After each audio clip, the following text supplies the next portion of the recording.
నమస్తే. శ్రీ గురుభ్యో నమ. శ్రీమాత్రే నమ. ఆదిత్యాయ చ సోమాయ మంగళాయ బుధాయ గురు శుక్ర శనిభ్యే రాహవే కేతవే నమ. మనం కొన్ని వీడియోల్లో ఇప్పటికే ఒక్కొక్క గ్రహం ఒక్కొక్క స్థానంలో అంటే మనకున్నటువంటి ద్వాదశ రాసులలో అంటే చెప్పాలి అంటే భావాలు అని చెప్పొచ్చు. 12 భావాల్లో ఉన్నప్పుడు వాటి యొక్క ప్రభావం ఎలా ఉంటుంది అనేటువంటి విషయాన్ని తెలుసుకుంటున్నాం. అందులో భాగంగా మరి చంద్రగ్రహం కనుక ఈ 12 భావాల్లో ఉంటే ఎలాంటి పరిస్థితి ఉంటుంది. మరి ముందుగా చంద్రగ్రహణం అనగానే మనకు అర్థమయ్యేటువంటిది మనసో జాత చంద్రమా అంటారు. అంటే మనసు మీద అత్యంత ప్రభావం చూపెట్టేటువంటి గ్రహం ఏదైనా ఉందంటే అది చంద్రగ్రహం. చంద్రగ్రహం అంటేనే మాతృత్వానికి కారణం. ఒక సోదరి భావానికి అంత చెప్పలేం, కానీ ఆ సోదరి ప్రేమకు భావం కూడా ఇదే అని చెప్పొచ్చు, ఒక భావన చేయొచ్చు. ఎందుకంటే చంద్రుడికి లక్ష్మీదేవి సోదర భావం, అలాగే లక్ష్మీ తత్వానికి మనం చెప్పొచ్చు. చంద్రుడు అంటే తెల్లటి వస్తువులు అంటే బియ్యము, పాలు, పెరుగు ఇలాంటి వస్తువులు ఏవైతే ఉన్నాయో వీటన్నింటికి కూడా కారకుడు ఆయనే. అట్లాగే పాడి పంటలకు ఆయనే, నీటికి ఆయనే, వీటన్నింటికి కారకత్వం వహించేటువంటి వాడు చంద్రుడు. ముఖ్యంగా వెండి సంబంధించినటువంటి ఏ వస్తువులైనా మన దగ్గర ఉండాలి అంటే మనకు చంద్రుడు కారకత్వం వహిస్తాడు.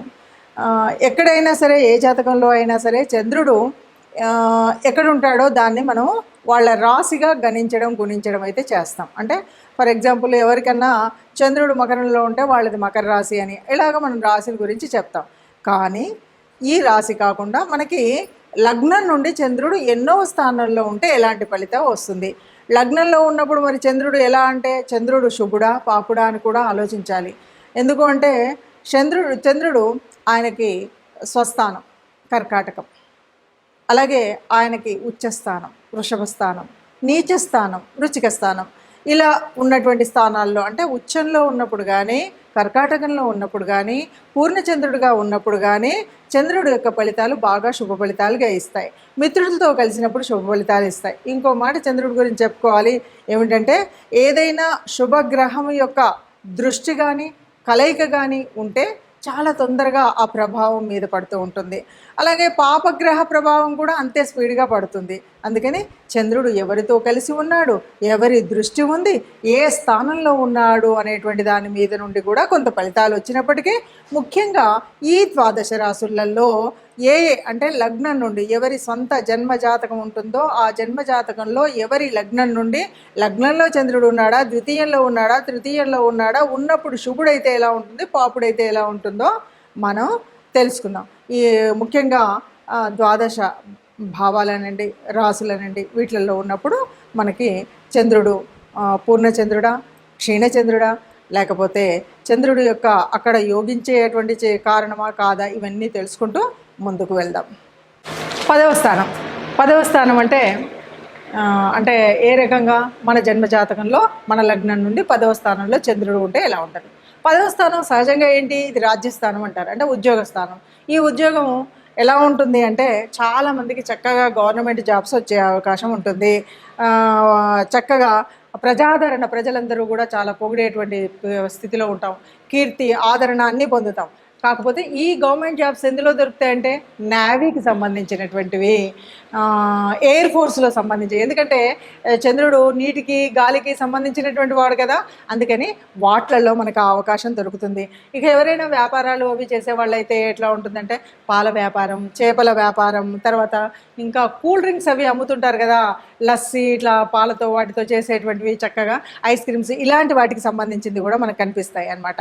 అలాగే ఇంకా అందానికి సంబంధించినటువంటిది కాబట్టి ఆడవాళ్ళు చాలామంది కూడా బ్యూటీ పార్లర్లు ఉంటారు కదా, ఈ బ్యూటీ పార్లర్స్ అన్నీ కూడా ఈ చంద్రుడు కనుక 10వ స్థానంలో ఉంటే వారి ఉద్యోగ స్థానం, వారి రాజ్యస్థానం కనుక వీళ్ళు అలా చేసుకున్న వాటిలో మంచి ఉన్నతి పొందుతారు. పూల వ్యాపారాలు చేసేటువంటి వాళ్ళు, అంతేకాకుండా పూలు కూడా మనకి చంద్రుడికి సంబంధించినటువంటివి కాబట్టి పూలతో డెకరేషన్స్, మనకు పెళ్ళిళ్ళకు వాటికి చేస్తున్నప్పుడు డెకరేషన్స్ అవి చేస్తుంటారు కదండి వాళ్ళు.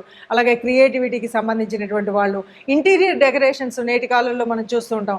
ఇదంతా కూడా చంద్రుడు 10వ స్థానంలో ఉంటే వచ్చేటువంటి స్థితి.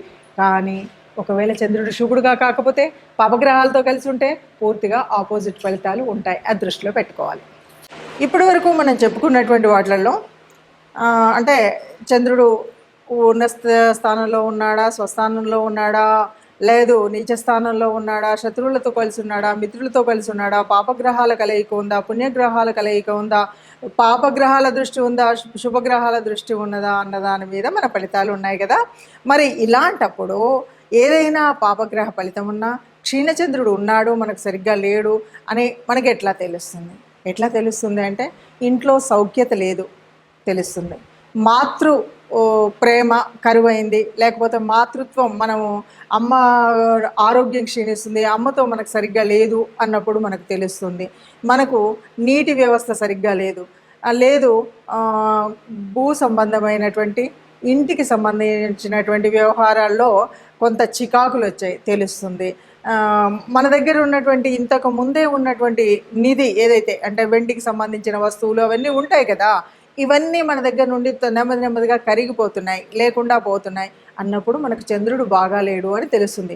అన్నిటికీ మించి మనస్థిమితం లేకుండా చేసిన పని ఏం చేస్తున్నానో అర్థం కాకుండా చేసిన తప్పులే చేసి ఇప్పుడు ఏదో అనుకోండి రేపు ఏదో చేయడం, ఇలాగా ఒక స్థిరమైనటువంటి ఆలోచనలు లేకుండా ఉన్నప్పుడు కూడా చంద్రుడు బాగా లేనట్టు.